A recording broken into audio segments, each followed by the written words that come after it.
Assalamualaikum warahmatullahi wabarakatuh.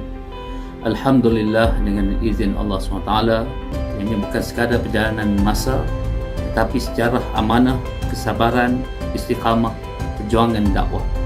Yadim kekal berdiri, merentasi zaman, berpegang pada prinsip dan menyantuni realiti masyarakat. Selari dengan aspirasi Malaysia Madani yang menegaskan nilai ihsan, kesejahteraan, keadilan dan kemanusiaan, dakwah hari ini mesti tampil tegas pada kebenaran, indah pada pendekatan dan berkesan pada tindakan. Dakwah bukan hanya menyampaikan hukum, tetapi menghidupkan harapan dan memulihkan jiwa.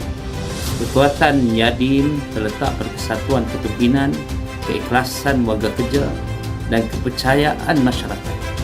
Sempena ulang tahun ini, marilah kita memperbaharui iltizam, memperteguh sinergi dan melangkah ke hadapan dengan hikmah dan penuh rahmat agar dakwah terus menjadi cahaya yang memimpin pembinaan negara dan peradaban.